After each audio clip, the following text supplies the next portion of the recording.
जय जगन्नाथ शुभ सकाळ आपण मानकर दिनटी शुभमय हेउ मंगलमय हेउ मु देवाशीष पाठी आपण मानको आमर Shri Gopal Krishna astrological YouTube channel को स्वागत जनाउछि। आजिर विशेष तथ्य उपस्थापन होउछि डिसेम्बर 2024 कन्या राशि मासिक राशिफल। कन्या राशि जन्मित व्यक्तिविशेष मानक पाई एही मासटी अत्यंत शुभजनक अटे। भाग्य साथी देव एही समय रे आपण जहाँ भी नूतन कार्य स्टार्ट करिवे ताहा निहाती भाव शुभफल प्राप्त कराइब। पिता तथा पितृतुल्य व्यक्तिविशेष मानक सहित सुसंपर्क स्थापित हेब। पितृपुरुषंकर आशीर्वाद रे आपणकर भाग्योदय हेब। विद्या बुद्धि ज्ञानर उदय हेब।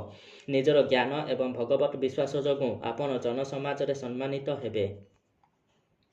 अधिकरु अधिक शारीरिक परिश्रम करिवे एवं सेथिरे सफलता मध्य पाइबे। रहुथिबा स्थान किंबा जन्मस्थान ठारू उत्तर दिग किंबा उत्तर पूर्व ईशान्य कोण दिगरे आखपाख स्थान को यातायात लागि रहिबो। छात्र छात्री मानक पाई एही मासटी अत्यंत शुभजनक अटे। कैरियर दिगरे बहुत शुभफल प्राप्त हेबो। शत्रु माने छत्रभंग देबे। आर्थिक संकटर समाधान हेबो। वाणिज्य व्यवसाय क्षेत्र रे अशुभ फल प्राप्त हेबार संभावना रहुअछि। तेणु एही समय रे पार्टनरशिप बिजनेस क्षेत्र रे सतर्कता अवलंबन करंतु एवं कौनसी भी नूतन बिजनेस रे इन्वेस्टमेंट करंतु नाही एवं धनवृद्धि यंत्र और वाणिज्य सिद्धि यंत्र प्रयोग करंतु। अधिक शुभत्व निमंते प्रत्येक दिन दुर्गा चालीसा पाठ करंतु।